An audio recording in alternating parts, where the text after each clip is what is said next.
Hello my friends, HM here. Now in this video we are going to discuss this weapon up here.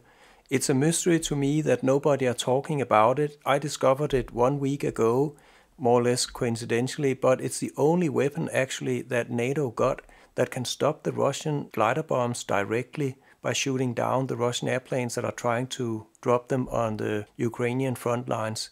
It's very important that these glider bombs are stopped somehow, and this weapon can do it. Russia will not be able to move forward on the front line if they cannot drop their glider bombs. They are the number one reason that Russia can move forward. So if you think this is interesting, you want to hear more about it, how Ukraine can finally get a weapon that can stop those glider bombs, then you should keep watching. Now, before we begin, I'd like to say thank you to the more than 400 new subscribers I have gotten since I dropped my last video. That's a lot. It's more than 10% growth from just dropping one more video. So thank you very much for that. I'd also like to say a special thanks to those who are donating a little bit of money to my channel here. Using those 3 dots down here and then click the thanks button. Here you can donate $2 or $3 or more if you like, if you really think my video is good. And it turns out that almost 80% of my income for this channel is from these donations. It's just a few people who are doing it, but it's still 80% of the income, despite me having like 50,000 views. The thing is, you don't earn a whole lot from commercials or from subscription fees, but it does make a difference whether you are donating a few dollars or not. So with that out of the way, let's get to it. Now, the weapon we are talking about is this one, and I have a Wikipedia page about it here. It's called RIM-174 Standard ERAM. It's also better known as Standard Missile number 6. Let's blow this picture up. Here you can see it's launched from a Navy ship, and it was developed by the US Navy, and originally it was only a Navy weapon. But later on, this thing here has appeared. That's an Army weapon because it's a ground launcher for the same missile. And by the way, it's also a ground launcher for other types of missiles. And I'll come back to that in other videos that I'm going to make. But in this video, I'm just going to talk about this SM-6 missile and this ground launcher. It's called the Typhoon ground launcher. And I found some other sources where you can see this launcher a little better. Here we see 4 of these launchers.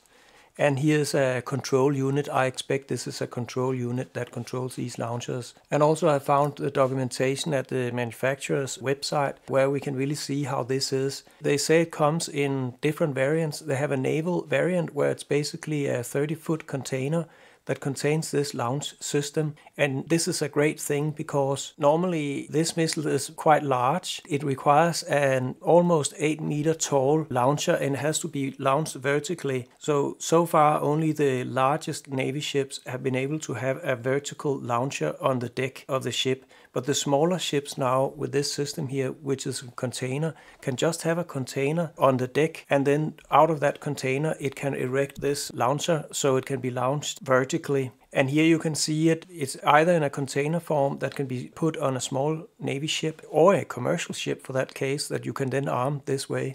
But it can also be put on a big military semi, and then it can also be erected here. And this thing here, when it's on this semi, it's probably because the launcher here is almost 8 meters high, and then a little ground up from the semi, it's almost 10 meters high when it's launched up from this semi. But the great thing is this one is small enough to go under highway bridges and all kind of bridges, so you can transport this system around anywhere in Ukraine. And Ukraine is of course opting for this land-based version where they can launch it using this and they can move it around, so Russia don't know where to find this weapon. It can be inside a big agricultural barn, and they have plenty of those all over Ukraine, so they can easily hide them. And down here we can see another illustration of it. Here we can see it from the top. It has actually 4 launchers. It also says here in this documentation, this containerized platform allows for scalability in 4-cell increments. So you can have 4 missiles here. These 2 tubes down here, that's basically the rocket exhaust. Yeah, here you can see it. Here is the missile itself, and then it has a booster. And that one is, well, that's a booster rocket in order to get it out of this missile launcher. There are also some other platforms that can launch this, but they're more experimental. You can see this is also this SM-6 missile, and it sits under an FA-18 Super Hornet fighter. that the US Navy is using on their aircraft carriers. So it's also under, you could say, trial to be fitted under the wings of aircraft, which is important for the Navy because then they can have an even longer range with this weapon because they can send their fighters out and then they can fire this weapon. But okay, those who follow my channel know that I kind of love Excel spreadsheet where I have all my weapons and where I can get organized with all the information there are about these weapons. So let's bring that in and let's talk a little more about what this weapon can do. So here we have my Excel spreadsheet and I have highlighted this weapon SM6 in yellow down here. And we can see it was first introduced in the Navy in 2009 and it's currently under production. The US have ordered 1,800 of these missiles and Japan has also ordered them and the Philippines want them and Taiwan wants them. But Ukraine, I haven't heard anything from Ukraine about wanting them, and that's why I made this video. I want to bring this to the attention of everybody who are involved in this Ukraine war because Ukraine absolutely needs this weapon because it can stop these glider bombs.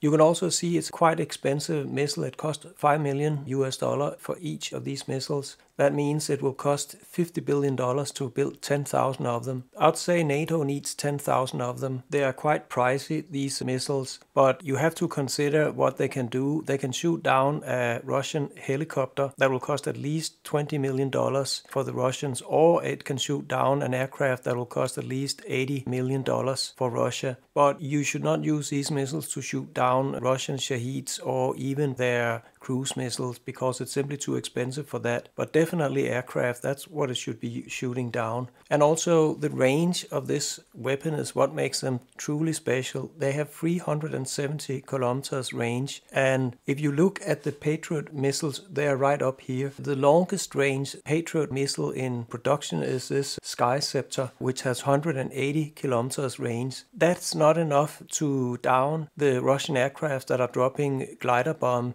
and I can actually show that right away. Now here we have this map of Ukraine. Let's zoom a little bit out. Here we have the Black Sea. We have the red areas here are those areas of Ukraine that Russia is occupying. What I have done here is that I've taken the range of this longest range Patriot missile, that's 180 kilometers, and then I have made some circles here with that radius, that range. And I have placed these circles about 100 kilometers away from the front line because Russia has some drones that have a range up to about 80-90 kilometers. That's the biggest FPV or first-person viewer drones they have, meaning that there's an operator on Russian controlled territory that are looking in some Googles and then they can see what this drone can see. And they're flying around here hunting for targets. And you don't want to lose your Patriot rocket launchers, or you don't want to lose this Tycoon launcher that can launch these missiles because they're very expensive and also the missiles are very expensive. And that's why you put them 100 kilometers behind the enemy lines. That means they are out of harm's way of 99% of all the weapons that Russia will have. They really need to be lucky to find one of these and then send a ballistic missile to hit a launcher if it's further away from there. So you put these launchers 100 kilometers behind enemy lines, and when they actually reach the front line, then they can only fly for 80 more kilometers. But the Russian airplanes can drop their glider bombs from 70 kilometers from the front line. And if they are warned by a radar airplane that Russia have and that is flying down here in Rostov, they have a radar airplane called the A-50, I have it in my weapons table, that can actually see whatever rockets that are fired from this area here. And they can warn their own fighter jets, oh, now a rocket is coming in for you. You have to turn around immediately and fly away from it. And because these fighter jets are flying pretty fast, they are actually able to escape being shot down from these Patriot missiles if they just turn around immediately and fly the opposite direction. So you can see all along the front line, they just don't have the range, these Patriot missiles. But I have another map. Here in this map, I have plotted in this SM6 missile with a range of 370 kilometers. And I've plotted it in for 3 locations in Ukraine that are all 100 kilometers away from the front line. So they are at safe distance from being destroyed by Russia. And as you can see, their range is way into Russian controlled territory. much beyond the 70 kilometers that the Russian aircraft need of distance when they drop their glider bombs, and that means they will all be shot down by this missile. Even if they are warned that now there's an incoming missile for them, they have to turn around and fly the other way. Well, they will have to fly 200 kilometers the other way in order to get out of range of this missile, and it's coming in much faster than this airplane can fly, so it will catch up to them quickly. And let me show you that. So here we are back in the table, and we can see this SM-6 missile. You can see how fast it is flying. It's flying 4,300 kilometers per hour, and that's much faster than the Russian airplanes that are dropping these glider bombs, and I have them down here. They use the Su-35. It's flying 2,400 kilometers per hour, and they also use this Su-34 that is flying 1,900 kilometers per hour. And then they are probably also using their MiG-31, it's up here, that has an enormous high speed at 3,000 kilometers per hour, but it's still well below the speed of this SM-6 missile that is 4,300 kilometers per hour. So there's very little chance that they will actually be warned in time to get away from this missile. You can see how little time we're talking about. Let me go up to this missile. To fly 370 kilometers, the full range of this missile, it only takes 3.4 minutes. And the thing is, once this missile is launched, it's not that the pilot in the Russian airplane will get warned immediately about this airplane. First, this Russian radar aircraft that can actually see this missile because it fires from far further away than the Russian MiG or Su airplane can see with their own radar. So they have to rely on the Russian airborne radar that has much more powerful radar to warn them about this missile coming in. What if they are sleeping or drinking coffee or chatting with the sideman and they don't see this missile coming in and start warning? Or what if there's something wrong with the radio communication and stuff so they can't contact the pilot? Or maybe it just takes a little time before they can establish, okay, this missile is coming for this airplane. Let's call this pilot and say they should turn around their airplane, and then it's too late. Now, with the Patriot missiles, they can definitely escape the Patriot missiles, but not this missile because of the longer range, and that's why this is important and basically the only weapon we have in NATO that can shoot down Russian fighter jets that are dropping these glider weapons. Also, I'd like to show you, those of you who don't know what a glider weapon is, I have a video so I can show you what it is. So here we have an image of this glider bomb. It's not yet a glider bomb, but a glider bomb is basically a primitive drop bomb like this one here. It's called the Fab 500 because it has 500 kilo of explosives. And what you do is you mount some wings and some navigation on it so it can find its target, and these wings makes it able for this bomb to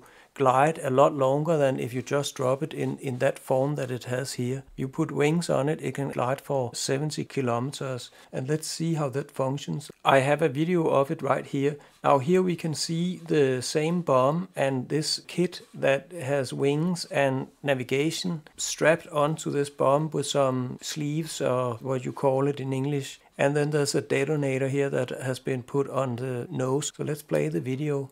Here we can see the Russian airplane is flying. They're seeing from inside the cockpit. Now I'll stop the video again. As you can see, they're flying very high up, and they're also flying at very high speed, because the higher up they fly and at higher speed they fly, the longer this weapon can glide towards the Ukrainian front lines. So in this case, it can glide 70 kilometers.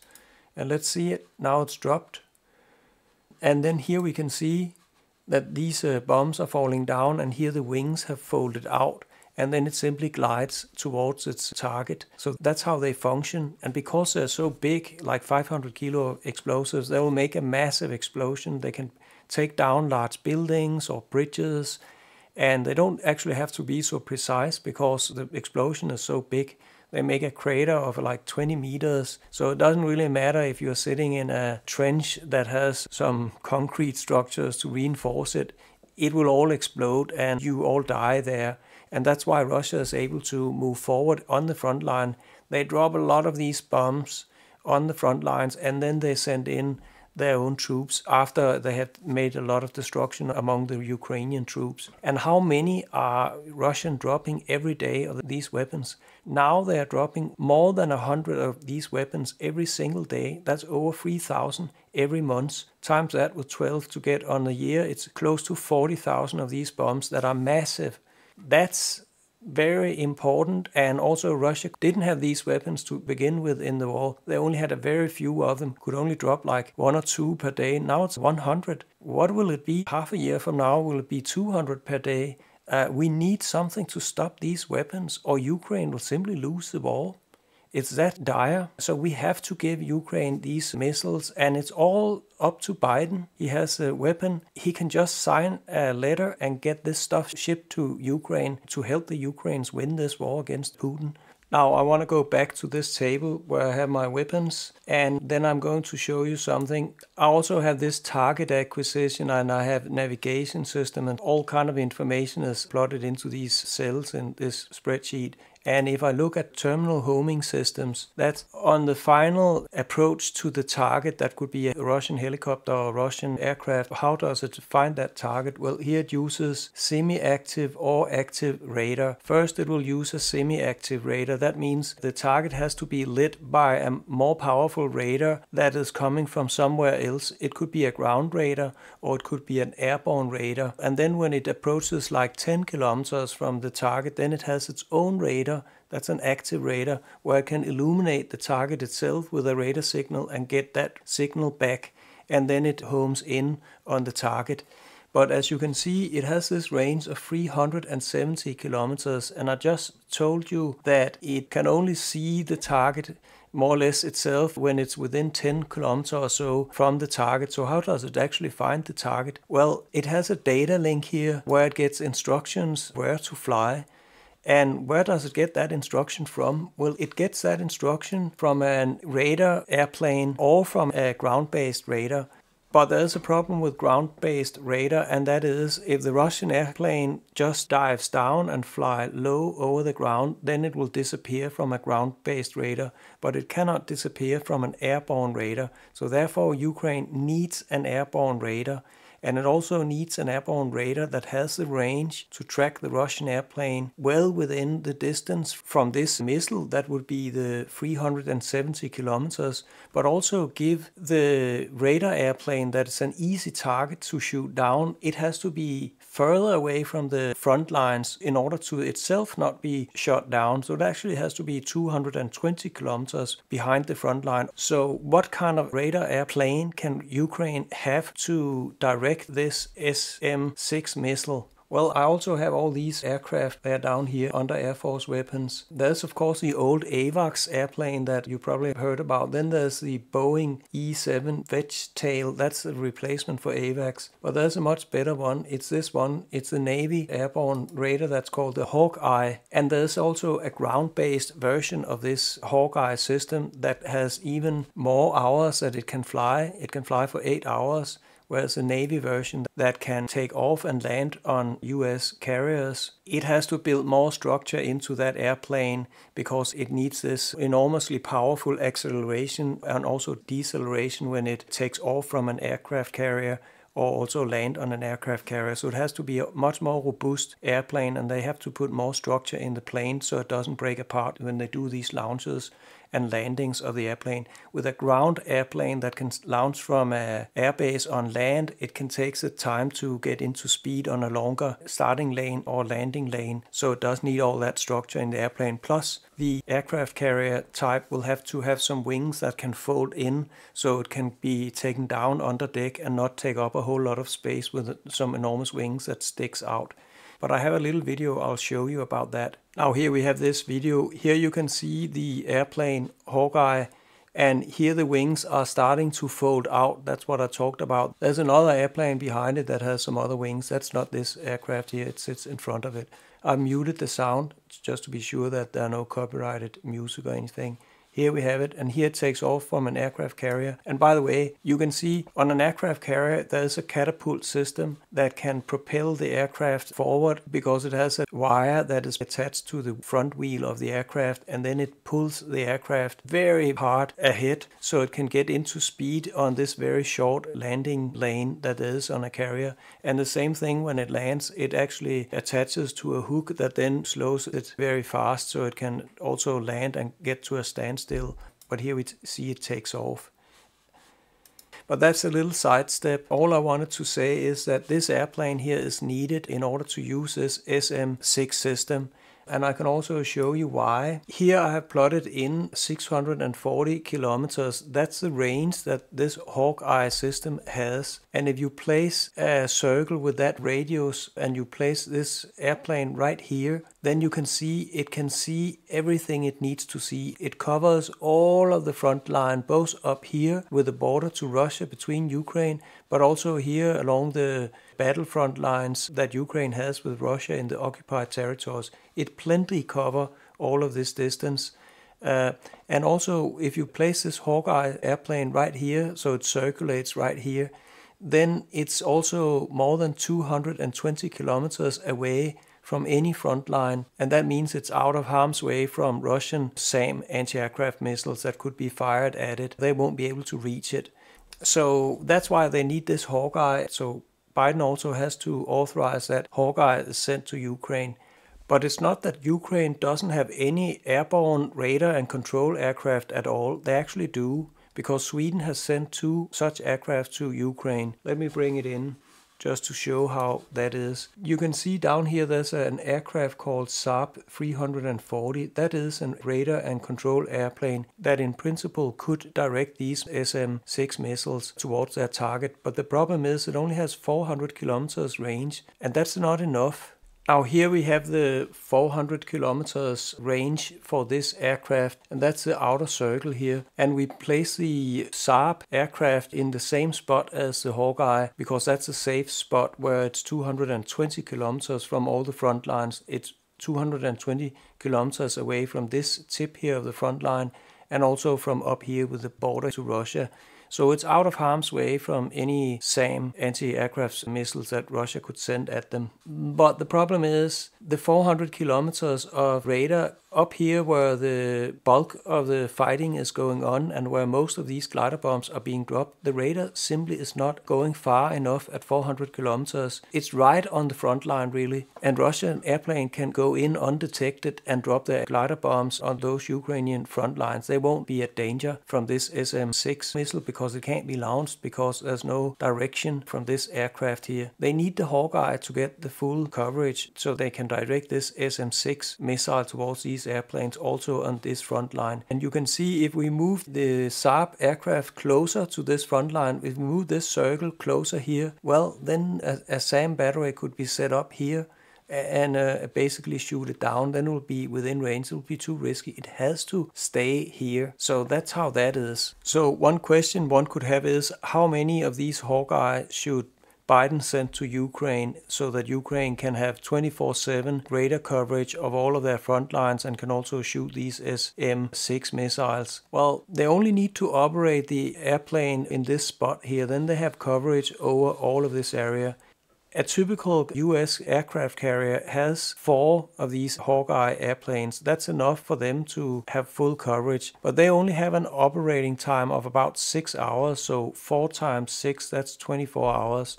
Ukraine would need less because they have a land-based version that can operate for 8 hours before it needs to land and refuel. So they would need 3 of these aircraft, and maybe they only need 2 because the US has also developed another weapon, and I'll show it to you right here. Let me play this video. Look at this. It can be refueled, and it's refueled by a very strange looking airplane. I looked that up when I saw this video. I had to look this airplane up and see what is that. It's a fuel tanker, yes, but it doesn't look like any fuel tanker I've seen before. This is a brand new weapon I bumped into.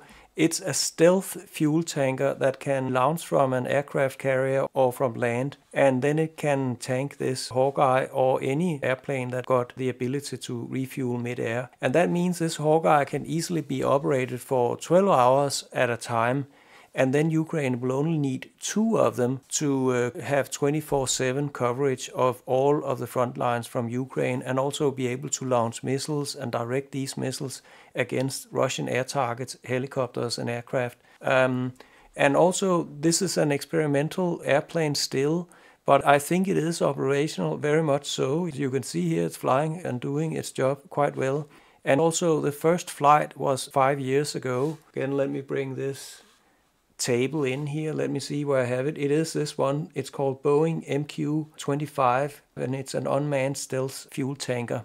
It had its first flight in 2019, but I don't think it's fully debugged. After all, it's pilotless. It's not only stealth, but there's no pilots in it, so it's flown by AI systems, and I guess they still lack some testing of it, but why not send it to Ukraine and have it tested there in real battle? There's no better place to test it than a real battle. And also Russia can't even see this aircraft. It won't show up at all, so they won't know that it's there, that Ukraine got it, and it could probably be operated through satellite connection from the United States. I would send 2 of these Hawkeye to Ukraine plus this MQ-25 tanker and then get the job done.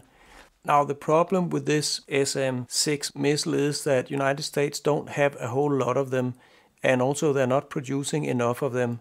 We can see it right here. They have over 500 on stock. That sounds like a lot, but the USA also have to think about a potential conflict with China, North Korea or Iran, and they're very much like these missiles because it's the only one with that kind of range. And how many do they make every year adding to that stock? Well, they make only 180 according to a source I found on the internet, and they have ordered 1,800 of these weapons. Now, Ukraine can also, you could say, prioritize what they will use those missiles for. Should they shoot down helicopters? Not really, because helicopters are a nuisance big time to Ukrainian troops, but the glider bombs are a mortal danger to the Ukrainian army's ability to keep the Russians from taking their country. So they should just focus on shooting down aircraft that Russia uses that are suited for dropping these glider bombs.